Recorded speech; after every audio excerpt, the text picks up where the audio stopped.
Hi friends, welcome back to 5 Minute Modern. My name is Cindy, and today we're discussing the work of pioneering artist Harmony Hammond. Hammond is one of the most significant lesbian artists in American history, but she's also been a central organizing figure for other lesbians in the arts, helping to stage exhibitions and create community spaces. Hammond was born in 1944 in a lower-middle-class suburb near Chicago, coming of age at a time when both women's art and queer identities were marginal in society. Hammond went to art school in Minneapolis, where she married fellow student Stephen Clover. Clover later disclosed that he was a gay man. Unable to make the relationship work, the couple separated in 1969 and Hammond moved to New York. Hammond arrived in the city at a very unique time. Just months before her arrival, the Stonewall Uprising had sparked the gay liberation movement, and civil rights and anti-war protests were dramatically changing society. The feminist movement was also rising during that time, and women artists were beginning to incorporate feminist issues and consciousness into their work.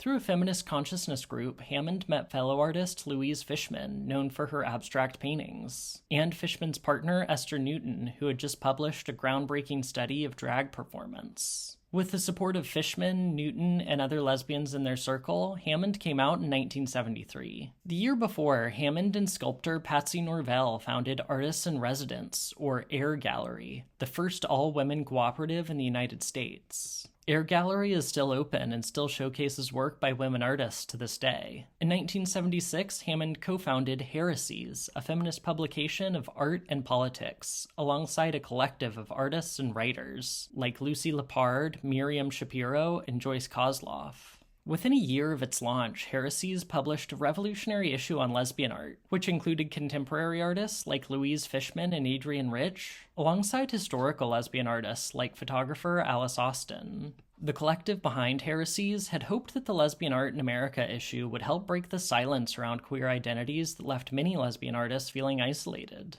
To further that end, Hammond decided to stage a first-of-its-kind exhibition in 1978 at the Green Street Workshop, which she titled A Lesbian Show. At the time of this show, coming out as a lesbian could have serious negative implications for one's career and personal life. Hammond herself noted the courage that it took all of the artists to participate in the show. Nonetheless, the show featured 18 lesbian artists, including Betsy Damon, Kate Millett, and Amy Sillman. Perhaps more importantly, the show was accompanied by readings, performances, and discussion groups, all by and for women, and all serving to offer once isolated lesbian artists a real sense of community. As recently as 2000, Hammond published Lesbian Art in America, A Contemporary History, the first book of its kind and still the defining resource on the topic of lesbian art.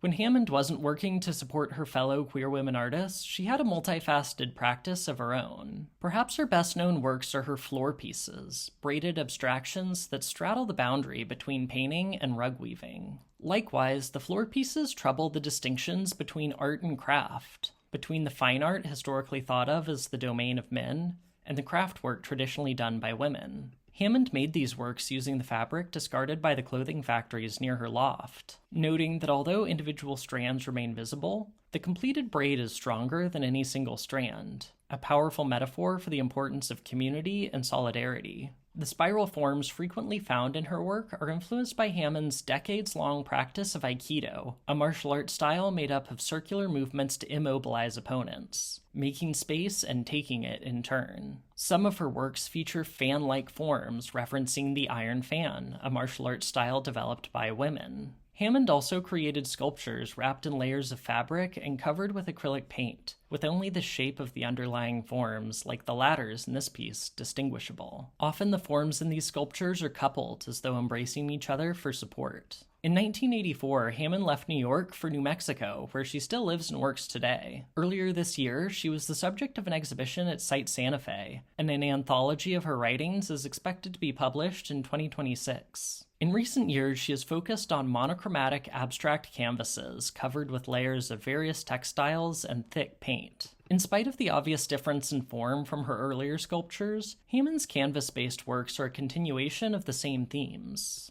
Issues of concealment and restraint, but also of bonding and support. Likewise, Hammond has continued to practice in the space between mediums, blending both painting and sculpture without singularly occupying either. Hammond has termed this space between painting and sculpture a third space, or a queer space. And I think this idea of queer space is useful for thinking about all of Hammond's art. Hammond rejected conventional binaries between art and craft, between men's and women's work, instead creating an opening for herself in the middle ground of queer space. And perhaps most importantly, Hammond has opened queer space for others through her curation and organizing work in the lesbian arts, helping to build community, break barriers, and show that different ways of being are possible.